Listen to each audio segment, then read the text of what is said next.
அனைவருக்கும் வணக்கம். கேட்டார் பிணிக்கு தகையவாய் கேளாரும் வேட்ப மொழிவதாம் சொல். இப்போ நம்ம பேசுகிறேன்னு சொன்னால் அந்த பேச்சை கேட்பதற்கு மேலும் ஆவலை தூண்டுவதாகவும் இருத்தல் வேண்டும். அதே போன்று கேட்கக்கூடாது என்று நினைப்பவர்களையும் நம்முடைய பேச்சை கேட்க வேண்டும் என்கின்ற ஆவலை தூண்டுவதாக இருக்கின்ற பேச்சு தான் சிறந்த பேச்சு என்று திருவள்ளுவர் சொல்லியிருக்கிறார். அதாவது பேச தெரிந்தவன் உலகத்தை ஆளலாம் சொன்னவர் சர்வஸ்ரீ கோன் குருநாதர். எனவே ஆஸ் ஏ அட்வொகேட்டாக இருக்கின்ற போது நாம் பேச தெரிந்து கொள்ளுதல், இவ்வாறு பேச வேண்டும் என்றும் திருவள்ளுவர் கூறியிருக்கிறார் என்று கூறி இன்றைய வகுப்பில் நாம் தொடர்ந்து பார்த்து கொண்டு வருகின்ற பிஎஸ்சி 2023 சாப்டர் 5 5 ஆவணங்கள் டாக்குமெண்ட்ரி எவிடன்ஸ் 56 to 93 பார்த்து கொண்டு வருகிறோம். அதில் இன்று நாம் பார்க்க இருக்கின்ற பிரிவு என்னவென்றால் 74 பப்ளிக் அண்ட் பிரைவேட் டாக்குமெண்ட்ஸ், பொது ஆவணங்கள் மற்றும் தனியார் ஆவணங்கள் என்றால் என்ன என்பதை பற்றி சொல்கிறது. ஏற்கனவே 74 ஆஃப் இந்தியன் எவிடன்ஸ் ஆக்ட் 1872 இருந்தது. இப்போ சப்செக்ஷன் 1 என்ன சொல்கிறது என்றால் the following documents are public documents. இவையெல்லாம் கீழே குறிப்பிடப்பட்டிருக்கின்றவை எனவே பொது ஆவணங்கள் என்று குறிப்பிடப்பட்டுள்ளது. என்னவென்றால் documents forming the acts are records of the acts. இதை மட்டும் முதல்ல சொல்லிடுறேன் பாருங்க. அதாவது இந்த ஆவணத்திலே என்ன செயல் செய்ய வேண்டும் என்று சொல்லப்பட்டிருக்கின்றதோ அல்லது பதிவுகள் இவ்வாறு இருக்கின்றதோ இவைகள் அனைத்துமே பப்ளிக் டாக்குமெண்ட் சொல்கிறாங்க. அப்போ என்னென்ன சொல்லியிருக்கணும் என்று சொன்னால், முதலாவதாக ஆஃப் த சாவரின் அத்தாரிட்டி, அடுத்து official bodies and tribunals and public officers, legislative, judicial and executive of India or of a foreign country.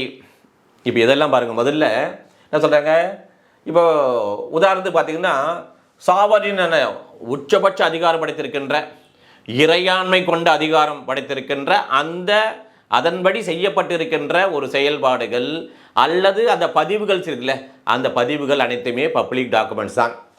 அதே போல் அடுத்து என்ன, அலுவலக குழுக்கள் மற்றும் தீர்ப்பாயங்கள் அவைகளில் சொல்லப்பட்டிருக்கின்ற அந்த செயல்பாடுகள் மற்றும் பதிவுகள் பொது ஆவணங்கள்.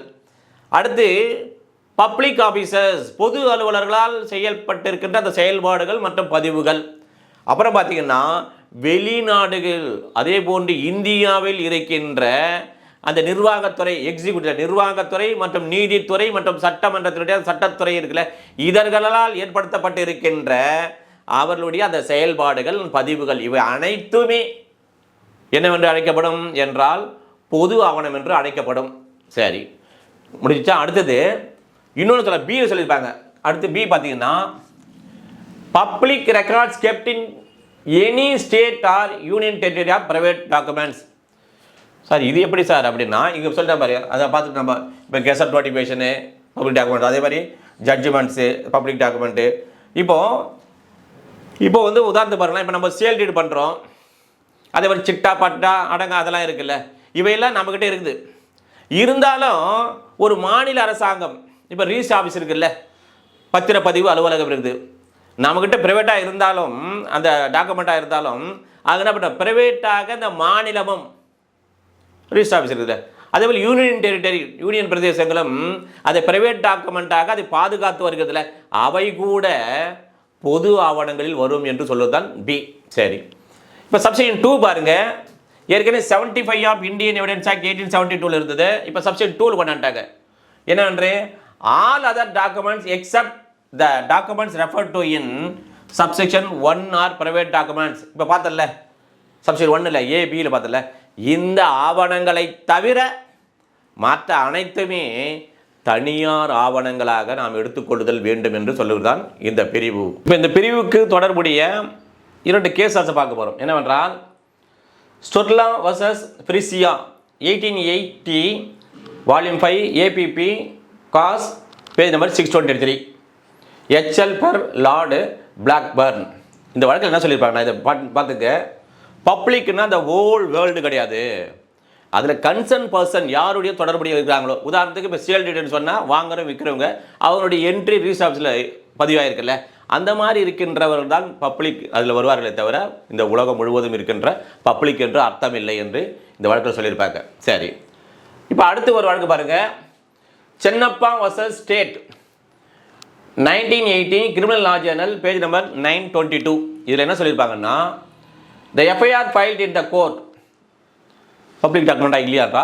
S, it is a public document. நீதிமன்றத்திலே தாக்கல் செய்யப்பட்டிருக்கின்ற முதல் தகவல் அறிக்கையானது பொது ஆவணமாக இல்லையா என்ற கேள்வி என்றால் yes, it is a public document as per this case laws. இப்போ ரிலேட்டட் ப்ரொவிஷன் பார்க்குறோம். இதுக்கு பிஎஸ்ஏவில் section 2 section 1D document, BNS 2023 section 2 section 1 act, section 2 section 27 public. இவ்வாறாக நாம் படிக்கின்ற போது அதற்கான தொடர்புடைய பிரிவுகள் 2 கேஸ் லாஸ் எல்லாம் பார்த்து பயனடைமாறு கேட்டுக்கொண்டு அடுத்த சந்திப்போம். நன்றி, வணக்கம்.